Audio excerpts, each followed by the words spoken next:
A kú déédé àsìkò yìí, kókó inú ìwé ìròyìn la mú wá fún yín láti inú àwọn ìwé ìròyìn ilẹ̀ Nàìjíríà. Orúkọ tèmi ni Ọmágbémisọ́lá Ọmọlọ́rọ̀mọdẹ̀.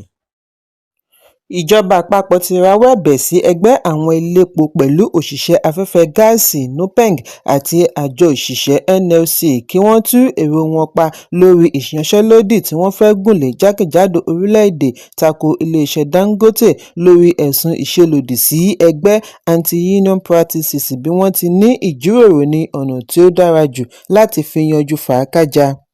Nínú àtẹ̀jáde àná ni adarí ìròyìn Patience Onobia ti ṣe àfihàn wípé mínísítà fún iṣẹ́ àti ìgbanisíṣẹ́ Muhammad Magari Dingyadi ti dá sí ọ̀rọ̀, ó sì ti ránṣẹ́ sí gbogbo àwọn tí ọ̀rọ̀ kàn fún ìpàdé ìlàjà tí wọ́n fi sí òní ọjọ́ Ajé ọjọ́ 8 oṣù kẹsàn-án ọdún 2025. Dingyadi wá rọ NUPENG kí ó tú èrò rẹ̀ pa lórí ìpinnu àti tilẹ̀kùn mọ́ ẹ̀ka epo lórílẹ̀-èdè, bí ó ti ṣe ìkìlọ̀ wípé ìyanṣẹ́lódì ọjọ́ kan lè ní ipa lára ọrọ̀ ajé orílẹ̀-èdè àti ọmọ orílẹ̀-èdè. Bákan náà ni ó ké sí àjọ NLC kí àwọn náà dẹ́kun ìfọ́nrere pẹ̀lú àtẹ̀jáde tí wọ́n ti fi ránṣẹ́ sí gbogbo àjọ wọn tí ọ̀rọ̀ kàn láti fi pè fún ìṣọ̀kan lórí ìyanṣẹ́lódì láti fi ṣe àtìlẹ́yìn fún NUPENG tako iléeṣẹ́ Dangote. Dingyadi tẹnumọ́ wípé ẹ̀ka yìí jẹ́ igi lẹ́yìn ọgbà ọrọ̀ ajé orílẹ̀-èdè. Ìyanṣẹ́lódì kò ní yọrí sí ìpàdánù ẹgbẹ̀lẹ́gbẹ̀ bílíọ̀nù náírà nìkan, á tún kó ìyà jẹ ọmọ Nàìjíríà tí wọ́n gbẹ́kẹ̀lé epo nìkan fún ọrọ̀ ajé wọn. Mínísítà wá rọ ará ìlú wípé ìjọba àpapọ̀ ní ojúṣe láti pẹ̀tù sí àwọn tí ọ̀rọ̀ kàn, bí ó ti fi ìgbàgbọ́ rẹ̀ hàn wípé ìjíròrò àti ìfọwọ́sowọ́pọ̀ yóò yọrí sí àṣeyọrí fún ọjọ́ pípẹ́. Ẹ̀kúnrẹ́rẹ́ ìròyìn wà nínú ìwé ìròyìn Nigerian Tribune tó jáde lónìí. Aṣòfin tó ń ṣaṣojú gbùngbùn Kogi Natasha Akpoti-Uduaghan yóò padà sí ilé ìgbìmọ̀ títí ìparí oṣù yìí lẹ́yìn tí ó ti parí gbèdéke oṣù mẹ́fà rẹ̀, gẹ́gẹ́ bí agbẹjọ́rò rẹ̀ ṣe fìdí rẹ̀ múlẹ̀. Níbi ìfọ̀rọ̀wánilẹ́nuwò ní Abuja ni amòfin Victor Giwa ti ṣe àfihàn wípé aṣòfin yìí wà lẹ́nu ìsinmi ní ìlú London, ṣùgbọ́n ó ti ń gbáradì àti darapọ̀ mọ́ àwọn akẹgbẹ́ rẹ̀ ní ilé aṣòfin ní ọjọ́ 23 oṣù kẹsàn-án. Giwa ṣàlàyé wípé aṣòfin yìí ti parí oṣù mẹ́fà rẹ̀, kí ó padà sẹ́nu iṣẹ́ rẹ̀ lókù. Agbẹjọ́rò yìí fi kún wípé kò sí ìdí fún ilé ìgbìmọ̀ láti dí i lọ́wọ́ nítorí àwọn gbọ́ wípé ilé ìgbìmọ̀ náà ti ń retí rẹ̀ láti gbà padà. Ọjọ́ 6 oṣù kẹta ni wọ́n jáwé gbélé ẹ̀ fún Akpoti-Uduaghan lórí ẹ̀sùn àṣemáṣe lẹ́yìn tí ó kọ̀ àti jẹ́ kí wọ́n pààrọ̀ àga rẹ̀ níbi ìpàdé tí ń lọ lọ́wọ́. Ṣùgbọ́n aṣòfin yìí ṣe àríyànjiyàn wípé sẹ̀ríà rẹ̀ ní í ṣe pẹ̀lú bí ó ti fi ẹ̀sùn ìbálòpọ̀ kan ààrẹ ilé ìgbìmọ̀ Godswill Akpabio. Gbogbo àwáwí rẹ̀ ní ẹ̀ka olùbáwí ní ilé aṣòfin dànù. Ó lọ ilé ẹjọ́, ilé ẹjọ́ ní kí ó padà sẹ́nu iṣẹ́, ṣùgbọ́n ilé aṣòfin ní lá àyàfi bí ó bá parí oṣù mẹ́fà rẹ̀. Ní báyìí tí sẹ̀ríà rẹ̀ ti parí ní ọjọ́ àbámẹ́ta, agbẹjọ́rò rẹ̀ ní ẹ̀sùn tó ń retí ìgbẹ́jọ́ nílé ẹjọ́ kò lè dá a dúró láti má padà sẹ́nu iṣẹ́. Ẹ̀kúnrẹ́rẹ́ ìròyìn wà nínú ìwé ìròyìn Punch tó jáde lónìí. Ẹgbẹ́ àwọn ará ẹkùn àríwá NENF, tí ó jẹ́ ẹgbẹ́ tí ó kórajọ láti ìpínlẹ̀ àríwá 19 ti ké sí ààrẹ Bọ́lá Tinubu kí ó tètè ṣe àtúpalẹ̀ àwọn alábàáṣiṣẹ́pọ̀ rẹ̀ àti ẹ̀ka ológun láti fi fèsì sí ìṣòro ààbò tó ń fojoojúmọ́ peléke sí i. Nínú àtẹ̀jáde àná tí alámòjútó ẹgbẹ́ Dominic Alancha bu ọwọ́ lù ní ìlú Àbújá, ni ẹgbẹ́ yìí ti ní àwọn ti wo ṣàkún ipò ìṣòro tí àwọn ará ẹkùn àríwá orílẹ̀-èdè àti orílẹ̀-èdè lápapọ̀ wà. Lẹ́yìn ìfọ̀rọ̀jomitoro ọ̀rọ̀ ni àwọn pinnu àti béèrè fún ìgbésẹ̀ oníkọ́mọ́kọ́mọ́. Ẹgbẹ́ yìí fi ẹ̀hónú wọn hàn pẹ̀lú ohun tí wọ́n ṣe àpèjúwe rẹ̀ ní àìṣiṣẹ́ tó láti ọ̀dọ̀ ọ̀pọ̀ àwọn mínísítà, bí wọ́n ti ṣe ìkìlọ̀ wípé ìṣèjọba tó wà lóde kò ní agbára àti okun láti lè ṣèjọba. Àtẹ̀jáde ọ̀hún ṣàlàyé wípé ipò mínísítà kì í ṣe láti fi dáyàn lọ́lá nìkan, ó jẹ́ iṣẹ́ takuntakun. Fún ìdí èyí ni wọ́n fi ń ké sí ààrẹ Tinubu kí ó dá àwọn tí ó ń bá a ṣiṣẹ́ lọ́wọ́lọ́wọ́ sílẹ̀, pààrọ̀ àwọn tí ó bá yẹ kí ó pààrọ̀ kí wọ́n lè gbé iṣẹ́ rẹ̀ yọ. Ẹgbẹ́ yìí ní òṣìṣẹ́ tó pójú òṣùwọ̀n ṣe pàtàkì kì í ṣe fún ìdàgbàsókè ìlú nìkan ṣùgbọ́n fún àṣeyọrí rẹ̀ níbi ìdìbò ọdún 2027. Lórí ètò ààbò, NENF kérora bí àwọn adàlúrú àti ajínigbé ṣe ń ba ọrọ̀ ajé jẹ́, pàápàá jùlọ iṣẹ́ ọ̀gbìn àti ọkọ̀ akérò jákèjádò orílẹ̀-èdè. Wọ́n ní èyí ti di ìjàmbá ńlá, full-blown catastrophe. Wọ́n ní àwọn adarí ológun ti kùnà pẹ̀lú gbogbo ohun tí ìjọba pèsè fún wọn kí ìjọba pààrọ̀ wọn kí wọ́n sì kéde ìlú òfararọ ní ẹkùn àríwá. Ẹ̀kúnrẹ́rẹ́ ìròyìn yìí wà nínú ìwé ìròyìn Vanguard tó jáde lónìí. Bí wọ́n ti ń gbégi dí afẹ́fẹ́ yẹ̀yẹ̀ ní àwọn iléèwé alákọ̀ọ́bẹ̀rẹ̀ ní àwọn ìpínlẹ̀ kọ̀ọ̀kan ti ń dá họ́wùhọ́wù sílẹ̀ tí àwọn kan rí ìgbésẹ̀ yìí gẹ́gẹ́ bí àìmọrírì àṣeyọrí tí akẹ́kọ̀ọ́ là kọjá nínú ìgbésí ayé wọn.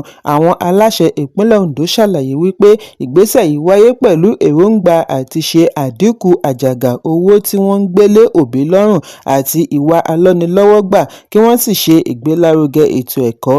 Ṣùgbọ́n ìhà ọ̀tọ̀ ni àwọn kan kọ sí èyí, bí àwọn olùkọ́ àti akẹ́kọ̀ọ́ kan ṣe ń kérora lórí àìní àǹfààní àti ṣe àjọyọ̀ ní àwọn mìíràn, pàápàá jùlọ àwọn òbí, ṣe àtìlẹ́yìn fún ìgbésẹ̀ yìí bí wọ́n ti ṣe àpèjúwe rẹ̀ ní àlékún ìwà ọmọlúwàbí àti àdínkù ànádànù.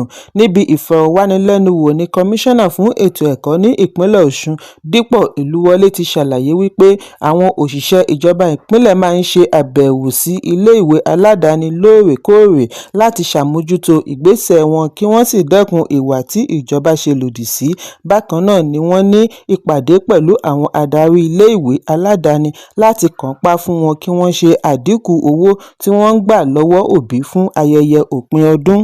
Igbákejì alága ẹgbẹ́ àwọn olùdásílẹ̀ iléèwé aládàáni NAPPS ní ìpínlẹ̀ Ọ̀ṣun, James Olúwọlé, ní ìjọba kò tíì pinnu àti wọ́gilé ayẹyẹ ìkàwégboyè ní iléèwé alákọ̀ọ́bẹ̀rẹ̀ àti sẹ́kọ́ndírì ní ìpínlẹ̀ Ọ̀ṣun, ṣùgbọ́n ẹgbẹ́ wọn yóò tẹ̀síwájú àti máa rí i dájú wípé àwọn ṣe ohun tí ó tọ́ láti dín àjàgà kù lọ́rùn òbí.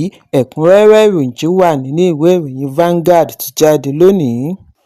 Ẹgbẹ́ àwọn onítíátà TAMPAN ẹ̀ka ìpínlẹ̀ Èkìtì ti kí His Royal Majesty Ọba James Adelùsì Aládésùúrù kejì Onígèdè ti Ìgèdè Èkìtì kú oríire ọdún mẹ́rìndínláàádọ́rin 66th anniversary tó gorí oyè.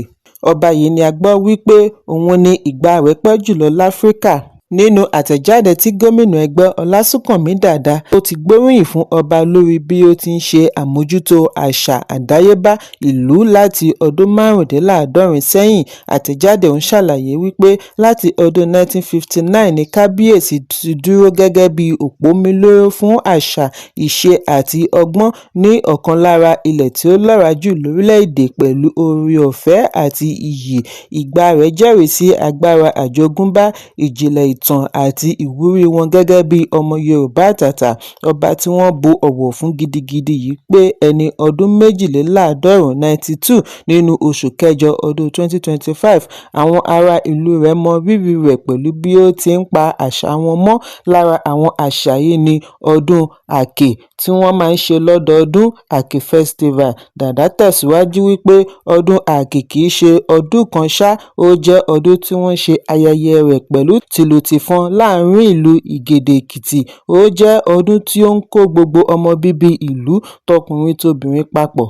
Láti mọ bí ìtàn nípa ọdún Àkè ṣe ṣẹ̀ wá ni Dàda fi ní àwọn tí ń gbé ìgbésẹ̀ láti sọ ìtàn Àkè di sinimá. Ẹ̀kúnrẹ́rẹ́ ìròyìn wà nínú ìwé ìròyìn The Nation tó jáde lónìí. Àjọ United Nations ti kọ̀rọ̀ ojú sí bí ẹgbẹ́ Boko Haram ṣe ṣekú pa ọ̀pọ̀ èrò ní abúlé Darajama, ìjọba ìbílẹ̀ Bama, ìpínlẹ̀ Borno. Nínú àtẹ̀jáde àná ni alámòjútó UN ní Nàìjíríà, Mohammed Fall, ti ṣe àpèjúwe ìṣẹ̀lẹ̀ yìí ní ìbànújẹ́ ńlá. Bí wọ́n ti ní ará ìlú kọ́ ni ó yẹ kí wọ́n máa fi parí ìjà. Ìròyìn jábọ̀ wípé ó lé ní 50 ará ìlú tí wọ́n ṣekú pa nígbà tí àwọn agbésùmọ̀mí ya wọ ìlú ní ìrọ̀lẹ́ ọjọ́ Ẹtì. Bákan náà ni wọ́n jí aráàlú tí iye wọn kò lóǹkà gbé tí àwọn mìíràn fi ara pa bí wọ́n ti ń sá kúrò nílùú. Kò dín ní ilé 28 tí wọ́n tún ní wọ́n dáná sun níbi ìkọlù. Ìdí nìyí tí àjọ UN fi ń ké sí àwọn aláṣẹ kí wọ́n tètè mú àwọn oníṣẹ́ láabi wọ̀nyí kí wọ́n sì fi ojú wọn ba ilé-ẹjọ́. Bákan náà ni wọ́n ní kí wọ́n tètè wá ọ̀nà àti gba ìyọ̀ǹda gbogbo àwọn tí wọ́n wà nígbèkùn kalẹ̀ bí wọ́n ti fi ìbánikẹ́dùn wọn hàn sí ẹbí, ará ìlú, ará ìpínlẹ̀ Borno àti orílẹ̀-èdè lápapọ̀. Ọ̀gbẹ́ni Fall wá fi ojúṣe wọn múlẹ̀ láti ṣe àtìlẹ́yìn fún gbogbo àwọn tí wọ́n lùgbàdì ìjàmbá kí wọ́n sì tún kín ìgbìyànjú ìjọba lẹ́yìn. Ẹ̀kúnrẹ́rẹ́ ìròyìn yìí wà nínú ìwé ìròyìn Premium Times tó jáde lónìí. Wòlíì Chukwuemeka Ohanemere tí gbogbo ènìyàn mọ̀ sí Odúméje tún ti dá awuyewuye sílẹ̀ pẹ̀lú àsọtẹ́lẹ̀ tí ó sọ nípa ikú rẹ̀. Nínú fọ́nrán tí akọ̀ròyìn bá pàdé lónìí lórí ẹ̀rọ ayélujára ni wòlíì tí ó fi ìlú Onitsha ṣebùgbé yìí ti ní àsìkò rẹ̀ lórí èèpẹ̀ tí ń súnmọ́lé, ṣùgbọ́n bí òun bá kú tán kò sí ẹni máa rí òkú rẹ̀. Odúméje tí ó kéde ara rẹ̀ gẹ́gẹ́ bí wòlíì tí ó ní agbára jù lágbàáyé lẹ́yìn TB Joshua ní iṣẹ́ òun kì í ṣe nípa ẹ̀mí gígùn ṣùgbọ́n yíyanjú iṣẹ́ tí wọ́n gbélé lọ́wọ́ láti òkè wá, òun sì ti parí iṣẹ́. Odúméje ṣàlàyé wípé àwọn tí àwọn ní agbára bẹ́ẹ̀ lórí èèpẹ̀ kò pé méjì, ọ̀kan ti parí iṣẹ́ rẹ̀, òun náà ò ní pẹ́ parí iṣẹ́, bí òun bá sì ti kú kò sẹ́ni máa fi ojú gan ní òkú rẹ̀. Ó ní iṣẹ́ àwọn láyé ni láti ṣàlàyé fún àwọn tí wọ́n ń ṣiyèméjì nípa Jésù Kristi. Odúméje tí wọ́n tún mọ̀ sí Ndabowski jẹ́ pásítọ̀ ilẹ̀ Nàìjíríà tí ẹnu máa ń kùn ní gbogbo ìgbà. Ó fi ìlú Onitsha, ìpínlẹ̀ Anambra ṣebùgbé. Èyí kì í ṣe ìgbà àkọ́kọ́ tí Odúméje ń sọ àsọtẹ́lẹ̀ nípa ikú rẹ̀. Ẹ̀kúnrẹ́rẹ́ ìròyìn yìí wà nínú ìwé ìròyìn Punch tó jáde lónìí.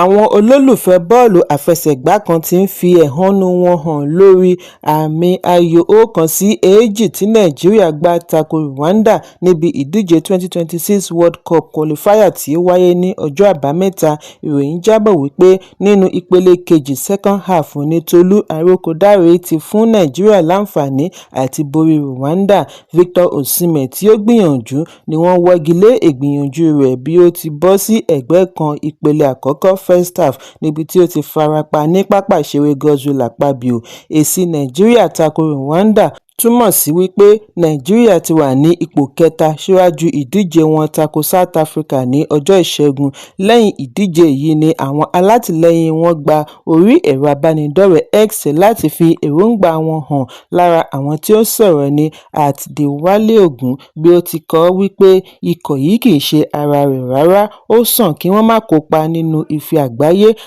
@United_9x ní èyí kì í ṣe irúfẹ́ àṣeyọrí tí àwọn fẹ́ ṣùgbọ́n àwọn á fi ọwọ́ bà á bẹ́ẹ̀. @Dabson_Fash ní Ọlọ́run yọ bàbá wọn nítorí òun ti ṣètò èpè tí òun fẹ́ fi ránṣẹ́ sí wọn lọ́kọ̀ọ̀kan. Ẹ̀kúnrẹ́rẹ́ ìròyìn yìí wà nínú ìwé ìròyìn Daily Post tó jáde lónìí. Kókó inú ìwé ìròyìn tòní kò ní jù báyìí lọ. Ẹ pàdé mi ní ìrọ̀lẹ́ fún àkọ́tún ìròyìn. Kí a tó lọ, ẹ má ṣaláì fi àkíyèsí yín ránṣẹ́ kí ẹ sì bá wa subscribe sójú náà wa lórí YouTube kí kókó inú ìwé ìròyìn lè máa tẹ̀ yín lọ́wọ́ ní kíákíá.